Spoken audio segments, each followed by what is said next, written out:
Tonight on Quinnipiac Live.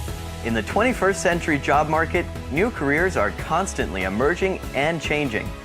Find out how Quinnipiac's College of Arts and Sciences is preparing our students through academics, internships, and experiential learning opportunities to prepare them for what employers value most. All that and the ability to join the conversation. Quinnipiac Live starts now.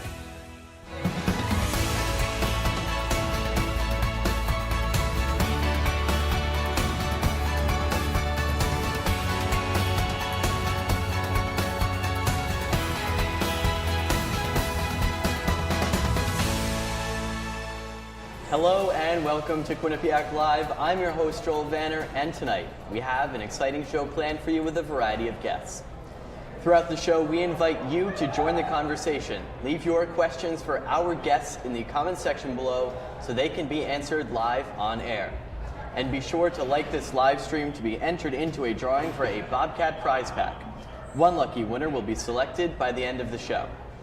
And I'm joined now by Erin LeDrew, a junior sociology major, Max Henin, a sophomore biology major, and Rick DelVecchio, the Director of Career Development in the College of Arts and Sciences. Thank you so much for joining me tonight. Thank you. Thank you for having us.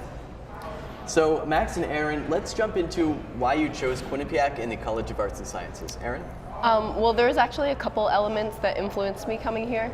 I was looking at a lot of schools that didn't really support students coming in undeclared, and that was something that I wanted to do. I wasn't exactly sure what I wanted to go into, and my sister went to Quinnipiac actually. She studied English here, and I loved the campus environment. I loved how it was really like a community, and when looking into it, they were really supportive and really encouraged people to be undeclared and explore different interests. So that really stuck out to me and ultimately made me decide to come to Quinnipiac. Max? I chose Quinnipiac. One of the main reasons why was because of the support systems that are in place through professors, the learning commons, peer catalysts, peer mentors, that no matter what was happening, they were always there to support you and guide you for whatever is needed. And I decided to come in undeclared because I wasn't really sure what I wanted to do. I had many interests, and I just felt comfortable coming in and being able to explore, not being stuck with one thing. So just having the option to really not limit myself was one of the main reasons why I came in undeclared.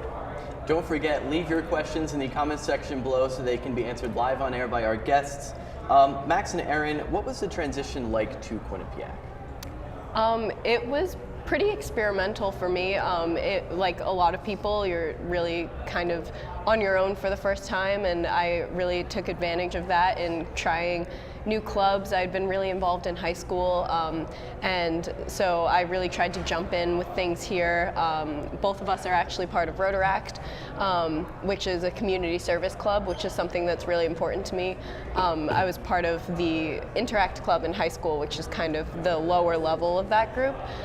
And then also the Global Engagement Fellowship, which kind of does the same type of thing, but on a more global level, and that really helped create a community here. Max? So going off of that, it was really important for me to, get right into it. Obviously, coming to college is very, very scary, not really knowing anyone and being in a new, completely different place. So I joined as many clubs as I can. So as Erin said, I joined Rotaract, and now we're both on the executive board for the club. I'm also in the Criminal Justice Club.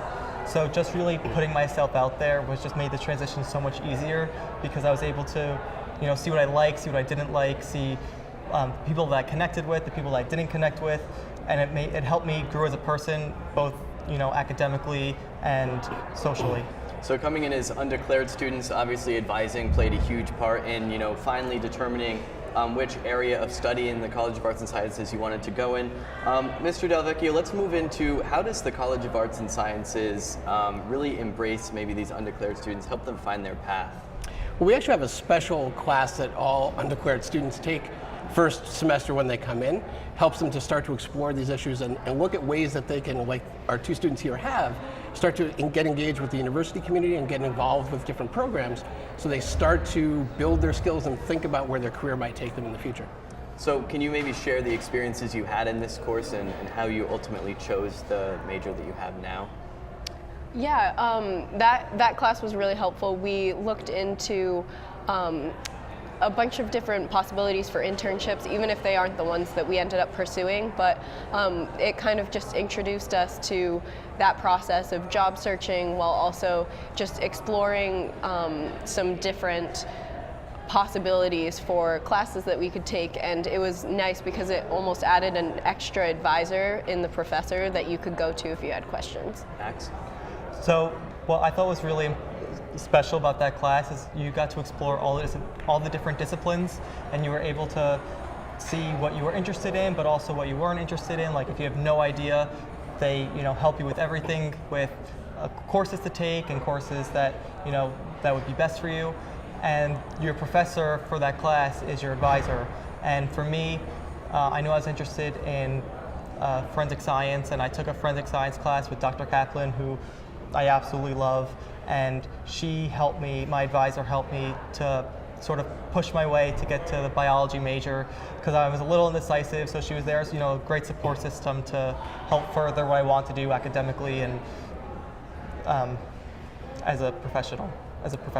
Erin, what was your advising experience like?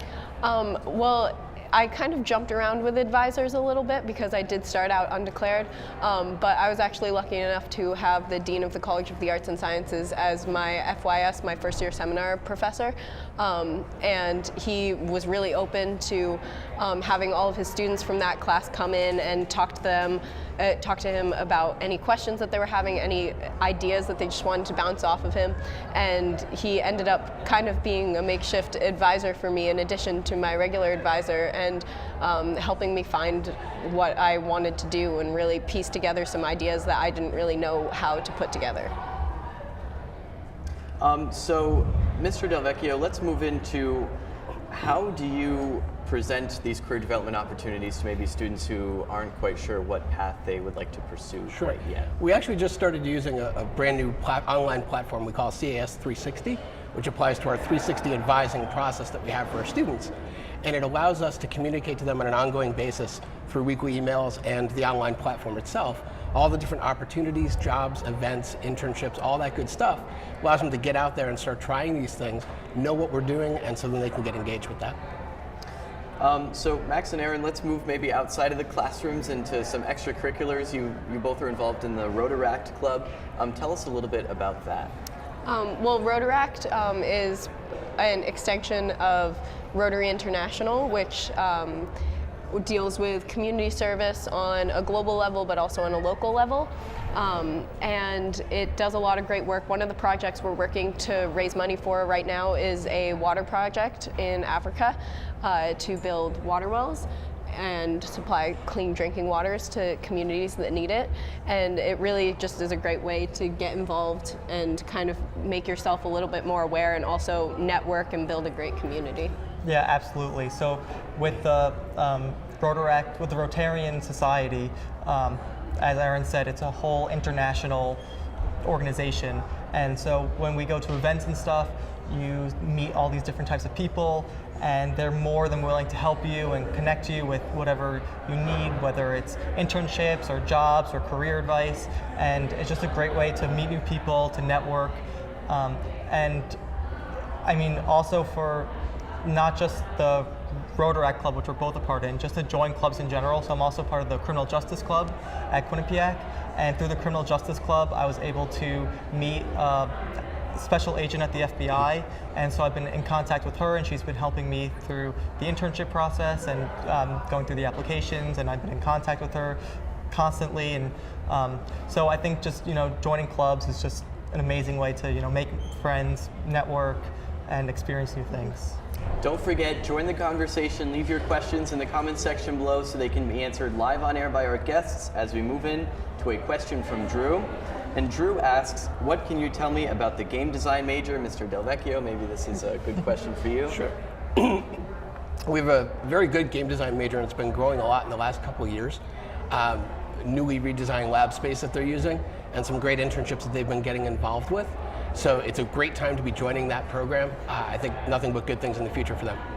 So maybe let's go back to Max and Erin. We're talking about all their involvements on campus, and from a career development standpoint, What would you say towards students who aren't quite involved yet, but want to come to Quinnipiac and they want to get involved right off the bat? What pieces of advice would you give them? I always say the earlier they can get involved, the better. The skills that you build when you're on campus getting involved with these different events and clubs and organizations that we have are the ones that then go build on and build that ladder for you of employment for employers out in the world. So you do the organizations and activities, you build the skills, you translate that to an internship 1, an internship 2, an internship 3, and we get you a real base of experience so that your resume is really built and ready when you're on your way out the door. Erin, you are a student in the honors program. Tell us a little bit about the honors program. The honors program was really influential, especially in my first year here. There's honors housing, so I lived on the 4th floor of LeDrew, which they made sure that every room was 2 honors students and 2 non-honors students, which really helped create a community. We moved in early. We got to know everybody. They offer a lot of events that get you off campus, so especially freshman year, not having a car, they offer a lot of chances to go into New Haven and see things like the art gallery or go to Shakespeare in the Park and just kind of get that extra level of the college experience that sometimes you can miss if you don't really have that access, and that really provided that with a great community of people who I'm still really close with today. So Julie asks us, are there any programs that allow you to get a science master's in 5 years? Mr. DelVecchio, maybe that's a good question for you. There is. We have a behavioral neuroscience program that has a 4+1, a 5-year option in it. Again, great. And we have some more 4+1 options that will be coming online soon that'll allow students to get more bang for the buck in that way. Well, thank you so much for joining me tonight, guys. Yeah, thank you. Thank you. Come visit our campus. There are so many opportunities for you to see the Quinnipiac community for yourself. For more information on upcoming open houses, preview days, admitted students days, and more, visit qu.edu/studentslive. And don't miss your opportunity to win a customized Quinnipiac College of Arts and Sciences Bobcat prize pack. Like this video by the end of the live show, and we'll select one lucky winner live at the end of the show. And please help me welcome to the show Ashli Johnson, a senior psychology, industrial organizational psychology major, Antoine Campbell, a political science major, and Professor Scott McLean, a professor of political science here at Quinnipiac. Thank you so much for joining me. Thank you for having us. I'll get industrial organizational down sooner or later. So Antoine and Ashli, let's move into the types of internship experiences you've had so far. Ashli, we'll start with you. So my junior year, I actually had an internship in Washington, D.C. I interned for the Equal Employment Opportunity Commission, and it was an amazing experience. I was given tons of responsibility. I was conducting my own interviews. I was interviewing my own cases. I was really entrusted with a lot of things to do there. And that, in turn, turned into my current internship at Pratt & Whitney, where I explained to them the amount of responsibility I was entrusted with at the Equal Employment Opportunity Commission. And a lot of things go on at Pratt & Whitney where you need to have experience to know what you're doing there. So they loved that I was able to show work that I had done in the past to help me with what I'm doing right now. Antoine, what about the opportunities you've had? So the spring semester of my sophomore year, I was lucky enough to go to DC and work with the Iraq and Afghanistan Veterans of America. And I was their legislative and intergovernmental affairs intern, so I spent all day looking at laws as well as talking to congressmen and helping them basically review laws and bills that would help veterans in the future. And that transitioned me over to the summer where I was a presidential public service fellow with the Hamden Police Department. And with them, I was able to help them not only redesign their website, but bring into the town the Tip 4-in-1 program, which we were able to bring to Legislative Council and get approved. And now we have the Hamden PD app and everything. So Professor McLean, 2 students here that interned in DC, probably the hub of political science, if you really think about it. What kind of programs does Quinnipiac offer in DC, and what does it mean that these 2 students had such successful experiences there? Right, well, my role is the director of Quinnipiac in DC, or QU in DC, And part of my job is just to make sure that great students like Ashli and Antoine know about this opportunity and can really take advantage of it. So did some help with them working on their resumes, getting their applications through. And then I was lucky enough to be able to go down to Washington with them and teach a course on public policy and ethics while they were there. It's a great opportunity, but really, the most important thing is we have great students here who really want to do something meaningful with their career, and public service is one of the best ways to do that, and Quinnipiac makes that very possible for them. Don't forget, join the conversation, leave your questions in the comments section below as we move into a question from Chris. And Chris asks, what is the community like at Quinnipiac, particularly between the different residential and campus areas? Antoine or Ashli? Okay, so I'd say the community at Quinnipiac is pretty tight-knit. It's like a moderate-sized university. And so you'll get to know everyone like in your residence hall, especially on your floor, and you'll pretty much get to know most, if not all, of the people within your major. And so I personally find that to be very comfortable, that like I can go out to a group of people that I know are studying the same thing as me and living in the same area as me, and it's not 500, 600 kids in one area, it's 100 kids on my floor. So, Ashli, anything to add? I completely agree with that. I found that coming in as a commuter, I was a commuter my freshman year, I was still able to create the friendships and connect with people that I maybe thought I was missing but when I was commuting. But when I was a sophomore, I realized that I wasn't missing anything. You still gain the same friendships and make the same connections as you would as if you were commuting or not commuting, because the tight-knit community that Quinnipiac is. I think I have to agree with both Antoine and Ashli here. I was a residential student and now I'm a commuter in my junior year, and it was really easy to meet people within my major and my classes. We have small class sizes here at Quinnipiac, but also the extracurricular involvements that you have on campus introduce you to people outside of your major, and you really get that tight-knit group of friends that you can really rely on, and it's a very close community, as you both said. So we have another question from Nadia, and Nadia asks, can you describe the psychology program and its professors? So the psychology program it's awesome, honestly. So you can choose to concentrate in two separate areas, either human services or IO. I chose IO, and IO is actually a lot smaller than human services. I want to say there's maybe 12 or 15 of us, and that's being generous. So IO, you get a lot of attention from the psych department, just because like it's really small, and then from that they help you. They guide you through what you want to do. You tell them skills you want to develop, and they really help you do that. Like right now, I wanted to take a advanced personal psychology class that wasn't originally being offered, and I asked my professor, and she set it up with me with two other students who are now also taking it, and it's very directed at the internships we're currently in. So it's amazing that they were able to offer. Yeah, very good exactly. opportunity. Antoine, Ashli, and Professor McLean, thank you so much for joining me tonight. thank you for having me. Thank you. Come visit our campus. There are so many opportunities for you to see the Quinnipiac community for yourself. For more information on upcoming open houses, preview days, admitted students days, and more, visit qu.edu/studentslive. And don't miss your opportunity to win a customized Quinnipiac College of Arts and Sciences Bobcat prize pack. Like this video by the end of the live show, and we'll select one lucky winner live at the end of the show.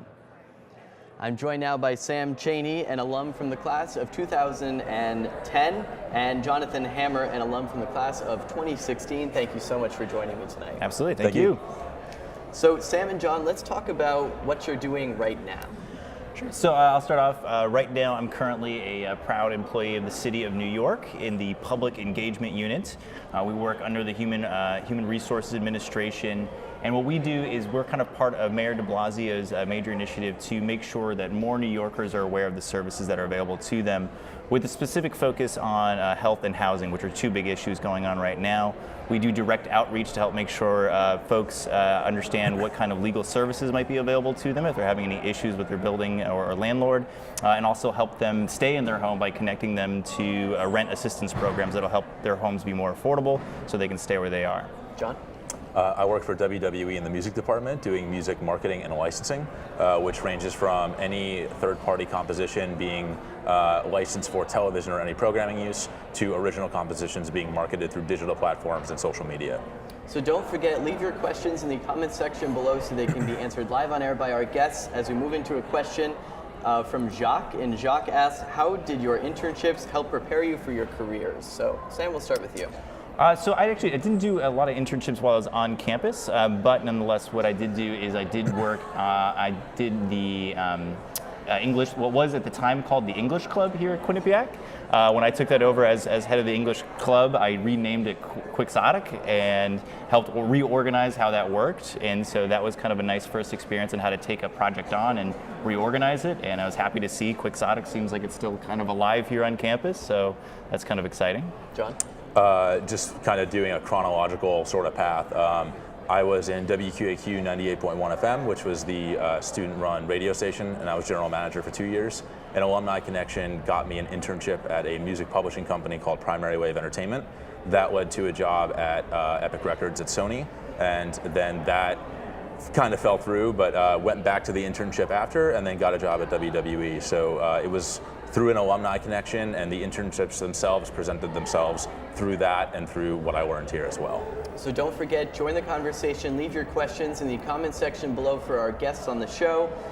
So something I kind of omitted from your introduction is that you were both English majors when you went to Quinnipiac, but I think our viewers at home already know that from the graphic.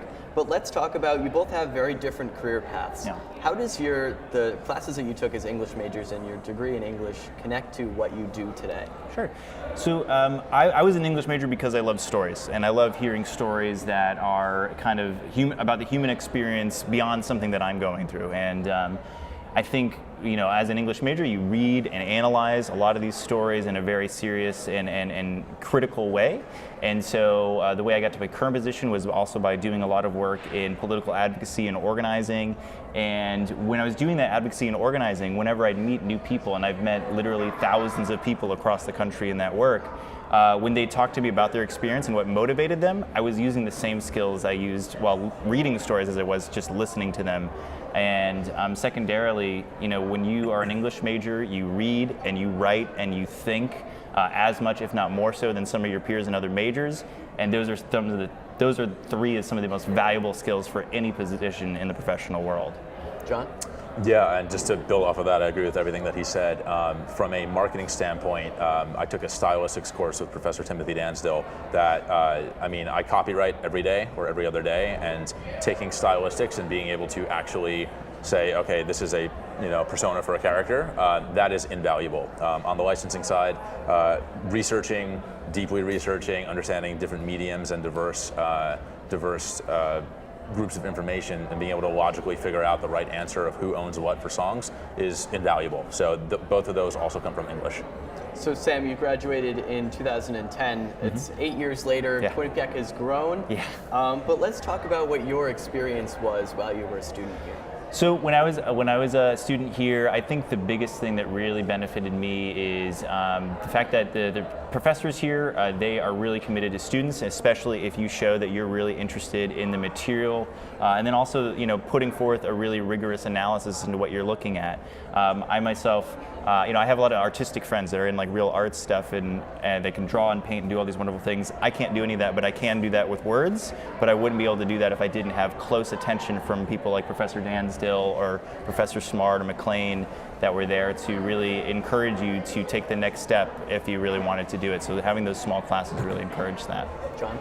Yeah, and just again, building off of that, I spent a lot of time, it might sound weird to an incoming freshman, but spent a lot of time hanging out with professors in office hours and picking their brain and debating theories or debating essays that I had written. And other than that, I spent a lot of time in extracurricular activities, and that is a major part of what kept me here, in addition to amazing staff and faculty. So John, you were involved in, and you had mentioned this earlier, WQAQ, the on-campus student radio station. Talk about your involvement with that, and it kind of really goes hand in hand with the career you have now with WWE.